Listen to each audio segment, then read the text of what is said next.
first of all, what happened before moving on to what might happen next. If you would describe for us, with your peerless experience, what happened in the Iranian attack on Israel last night? Well, simply put, what happened is that the Iranian government has established a publicly discernible policy on deterrence. They have let Israel know, and not just Israel, they have let the United States and every other nation within missile range know that there will be a heavy price to be paid if you attack Iranian soil. That Iran will not tolerate the kind of attack that took place on the 1st of April, where Israel attacked the Iranian consulate in Damascus. And I believe Iran is also putting a marker on the table that says Iran will no longer tolerate the kind of actions such as the assassination of nuclear scientists on its soil by Israel in the past. This will not be tolerated. That in the future, if you choose to attack Iran, Iran will retaliate, and they will retaliate with the kind of force that cannot be interdicted and the kind of force that will destroy that which is seeking to destroy. Now, the Iranians were very clever in creating this posture, in that all they had to do was show a proof of concept. I think a lot of people were saying, well, they didn't destroy an airfield, they didn't destroy an Israeli headquarters, they didn't kill hundreds or thousands of Israelis. They weren't intending to. They were simply letting the Israelis and the Americans know that we have the capacity to destroy an airfield. All the Israelis have to do is look at a map, look where the Iranian missiles hit, and understand that the Iranians hit that which they were aiming at, and there was nothing Israel could do to stop those missiles from reaching their target. And Israel is the most heavily defended airspace in the world, with the most sophisticated anti-missile technology deployed in depth, and they couldn't stop the Iranian missiles. So the signal to the United States, which lacks this comprehensive air defense umbrella over its installations in the Middle East, is there too, but for the grace of God go you, if you choose to attack us or facilitate an Israeli attack. So this was, I call it one of the greatest military demonstrations in modern history, because by doing what they did, Iran not only put Israel into check, but believe it or not, they have created a foundation for peace and stability in the Middle East by eliminating from consideration options that Israel and the United States may have been considering down the road, such as a preemptive strike against Iranian nuclear facilities or a punishing attack against the Iranian regime. The United States and Israel are now on notice that if they attempt to do something like that, the price they will pay will be prohibitively high. In the case of Israel, it might be terminally high. Help those of us who don't know weapons and systems like you do, Scott. I said earlier in my monologue that the very slow-moving drones and then the cruise missiles that were launched, second-grade ones, were to, as it were, draw the anti-missile fire to exhaust it. It's very expensive. It's in rather short supply. And then to, as a coup de grace, if you like, deliver the ballistic missiles, which were not stopped, were not interdicted, were able to land on their target, the airbase in the Negev. Have I got that right? And can you help further explain? Certainly. First of all, let's just point out the reality that Iran started its attack by launching the slowest, loudest weapons in its arsenal, the Shahed drones. And they did that because they were sending a signal to Israel, the United States, and everybody, we're attacking Israel. Now, if they were looking to carry out, a lethal attack, why announce it 5 hours in advance? Why give Israel a chance to withdraw its high-valued assets from bases that are vulnerable? Why give the United States, Great Britain, and France chance to move resources up, ships, airplanes over Jordan to intercept these missiles? Iran was saying, here we come, shoot us down. And they did. They came out and they shot the drones down. Now, Iran launched tens of millions of dollars worth of drones. The United States and Israel spent billions of dollars shooting them down. This is a financial equation that's unsustainable, and that was one of the points that Iran was making, is you can't afford this kind of war. Then they sent in cruise missiles that, combined with the drones, defined the initial phase of the air defense reaction. Not only the air defense, the airplanes, but once they penetrated the airplanes, the Iron Dome started engaging. And they brought in missiles at a higher level so that the Arrow systems and the Patriots started to engage. And they defined the radar. They defined how Israel's locking in on the targets. And then they did three things. And this is where it gets iffy. I have to be honest, George, it's very early and there's incomplete information out there. But my understanding is that Iran used three types of ballistic missiles. One ballistic missile, it's a very clever missile. It uses a warhead that separates and then burst fires a bunch of decoys out there that appear to be specifically designed to absorb Iron Dome missiles. So remember, the Iron Dome is tracking a target. You fire these decoy bursts, and so the Iron Dome says, aha, we have now 25 targets, and they fire 25 interceptors. Meanwhile, smaller warheads, maneuverable, burst through those interceptors and go down and hit the Israeli air defense systems. And that appears to be the case. I was looking at some video where you see this taking place, the shotgun effect of these bomblets, the Iron Dome responding and then coming in, and they hit the air defense system. So they're showing the Israelis how we're going to take you out.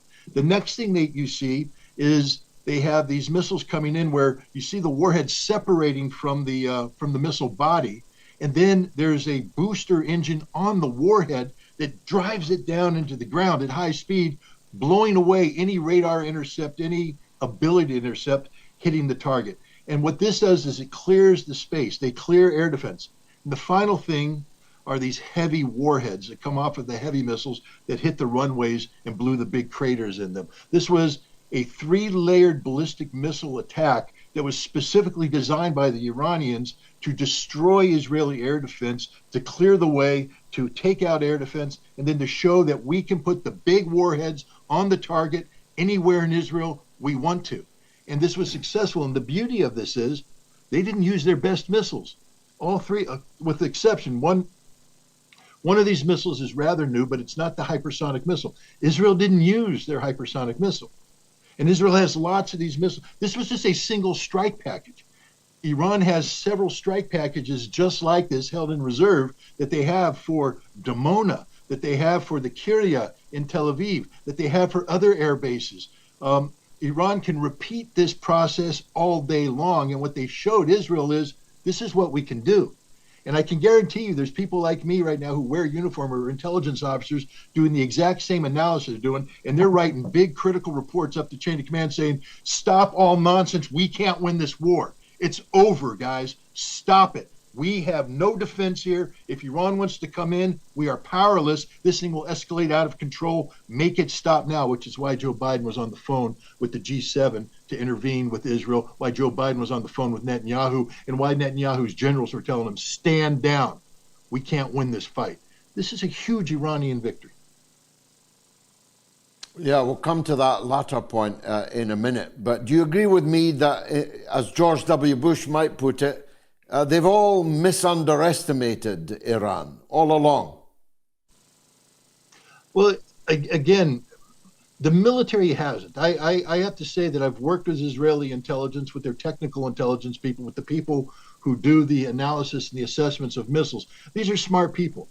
And if I, sitting here thousands of miles away without any access to secret information, could have said, I knew most of this going in before this happened. I knew what Iranian capabilities were. I can guarantee you they knew exactly what this was. But the problem is getting their voice heard by Israeli policymakers who are driven by emotion and by politics, domestic politics, etc. What this attack did is empower their voices, because now, whereas political leaders could say, well, you're just speculating, you don't know, that's just geeky intelligence stuff. Now they have the hard data. the photograph put on the table, the air defense guys saying, boss, we gave it our best shot. There was nothing we could do to stop them. The Americans calling up saying, there's nothing more we can do. We did everything. We can't stop this.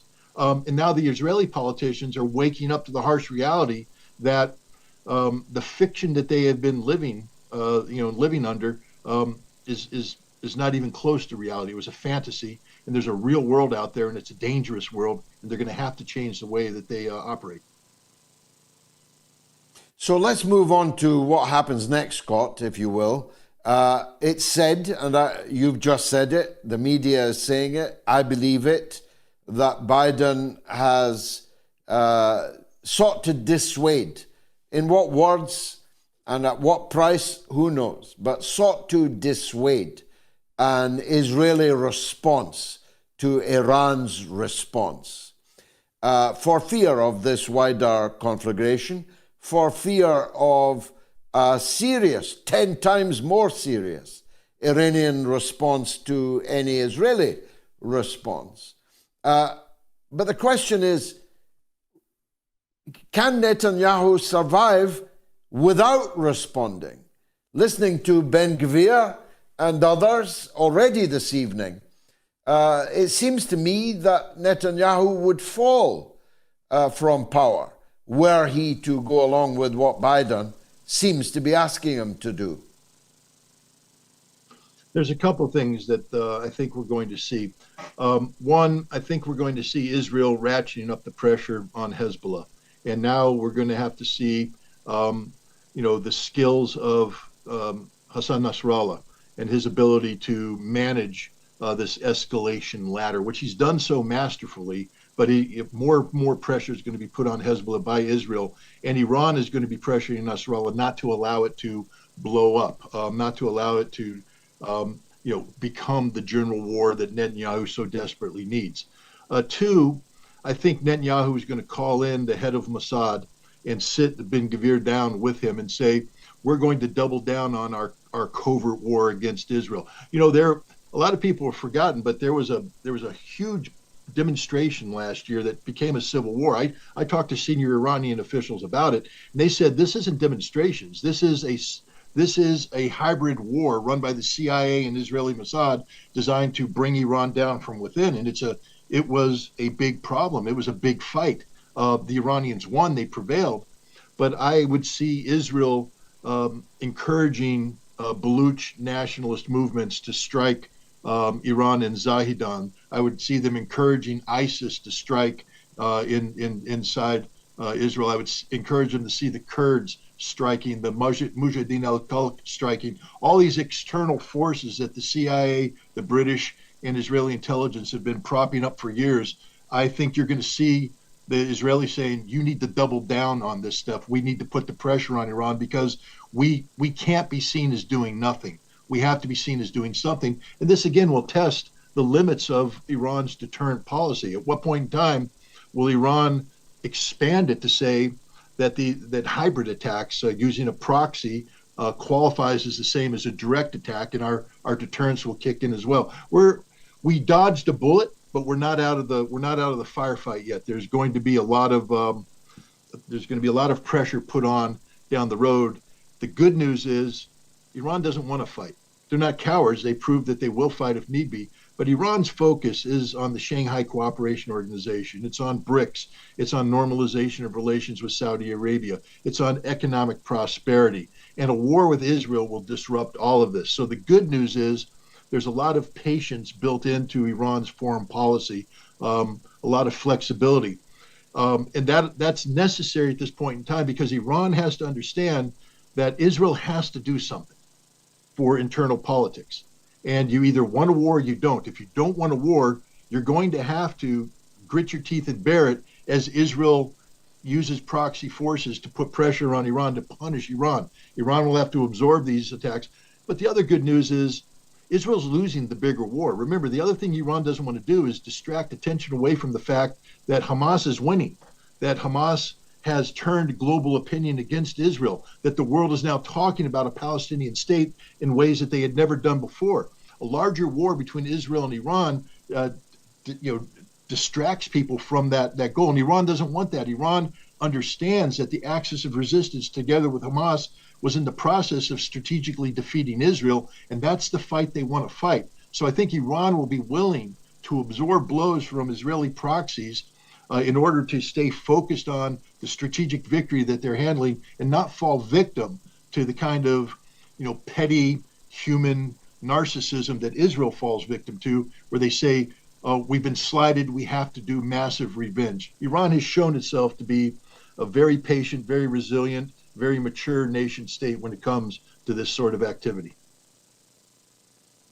Finally, Scott, and I'm grateful for your time as always, the English-speaking king of Jordan, who, when he took the throne, literally could not speak Arabic and now speaks it with a rather splendid English accent.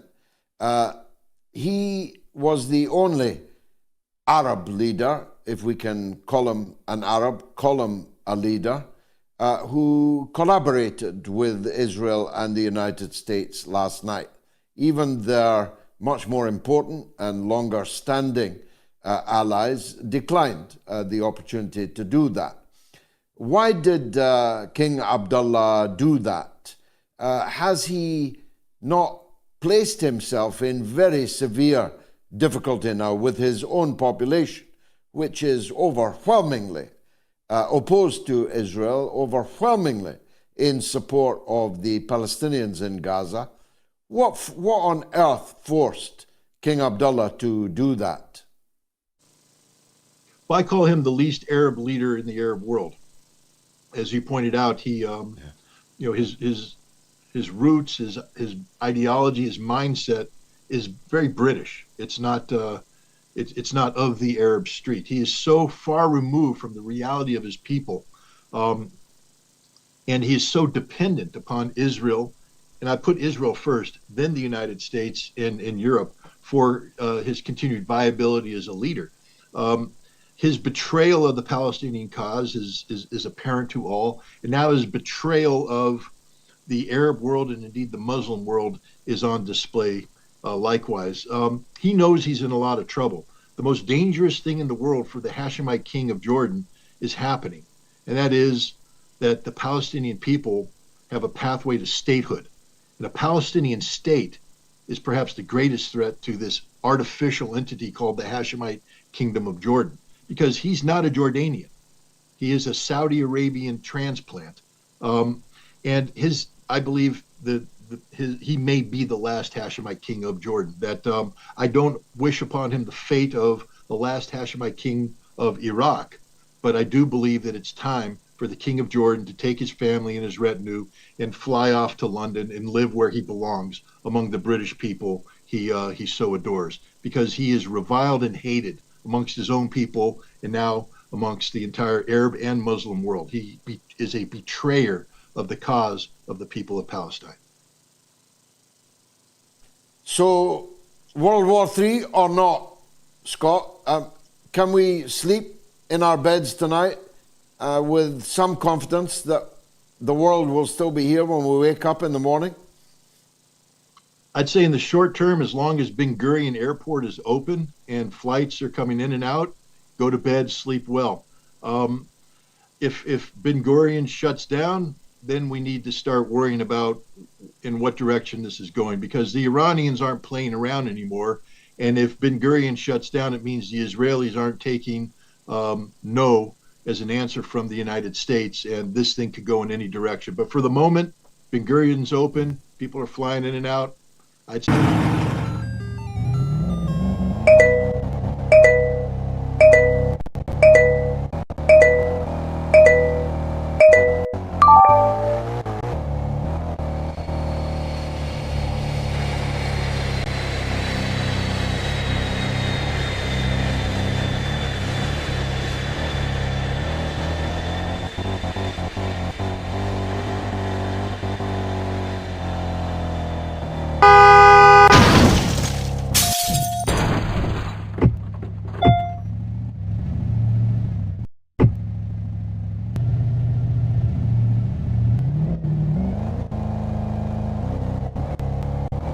There is a speed bump on the front.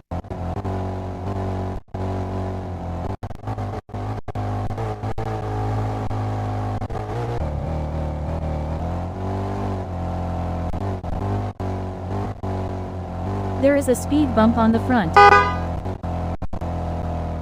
is a speed bump on the front.